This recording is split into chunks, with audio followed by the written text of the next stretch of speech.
আমাদের foreign reserve ছিল $18 billion. এই মুহূর্তে আমার দেশের রিজার্ভ $31 বিলিয়ন।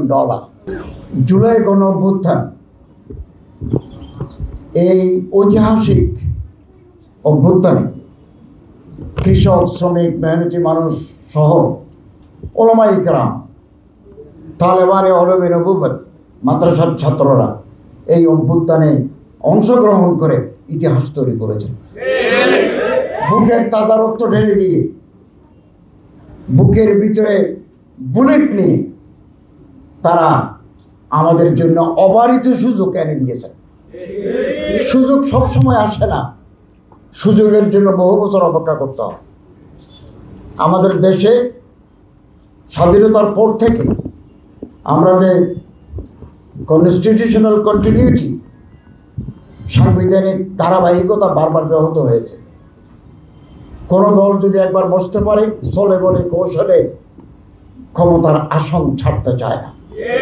ফলে 54 বছরে আমার এই দেশে গুড গভর্নেন্স, সুশাসন, রুল অফ ল, আইনের শাসন, একটা কল্যাণ রাষ্ট্র প্রতিষ্ঠার যে আমাদের লালিত স্বপ্ন, বারে বারে এটা ব্যাহত হয়েছে। এবং মাদ্রাসার ছাত্র, শিক্ষক, ওলামা যে অবদান রেখেছেন তা সোনার অক্ষরে লিখে রাখার মতো। কেবল জুলাই বিপ্লব কেন, স্বাধীনতার পর থেকে এই পর্যন্ত যখন এই জাতি দেশের উপরে কোনো না কোনো বিপর্যয় এসেছে, ওলামায়ে কেরাম ময়দানে আগেই ঝাঁপিয়ে পড়েছেন। এবং এই যে সুযোগ, বহুদিন পরে মানুষ তার পছন্দের প্রার্থীকে ভোট দেওয়ার একটা অবারিত সুযোগ আসছে। এবং আমরা যদি ঐক্যবদ্ধ না থাকি, কাছাকাছি না আসি, তাহলে আগামী দিনে মহাবিপর্যয়ের জন্য আমাদের তৈরি থাকতে হবে। চারিদিকে আমাদের শত্রু। এখন আলেম ওলামা হতে পারে, আমি এক মাদ্রাসার ছাত্র, আপনি আরেক মাদ্রাসার হতে পারে, আপনি এক পীর সাহেবের মুরিদ, আমি আরেক পীর সাহেবের হতে পারে, আপনি একটা পলিটিক্যাল প্ল্যাটফর্মের, আমি আরেকটা পলিটিক্যাল প্ল্যাটফর্মের, কিন্তু আমার এবং আপনার মধ্যে বিরাট মিল আছে, সাদৃশ্য আছে।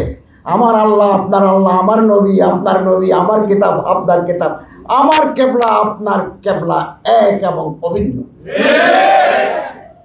আমরা ঐক্যবদ্ধ থাকবো in spite of our petty differences.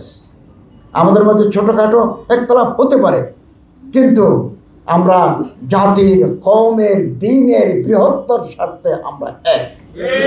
আমরা যখন দায়িত্ব নিয়েছি গত বছর আগস্টের 8 তারিখ, আমি রাস্তায় পুলিশ দেখি না। আমি যখন শপথ নিতে যাচ্ছি রাস্তায় পুলিশ ছিল না, ট্রাফিকের ভূমিকা পালন করছে স্টুডেন্টরা। আমাদের ফরেন রিজার্ভ ছিল $18 বিলিয়ন। এই মুহূর্তে আমার দেশের রিজার্ভ $31 বিলিয়ন।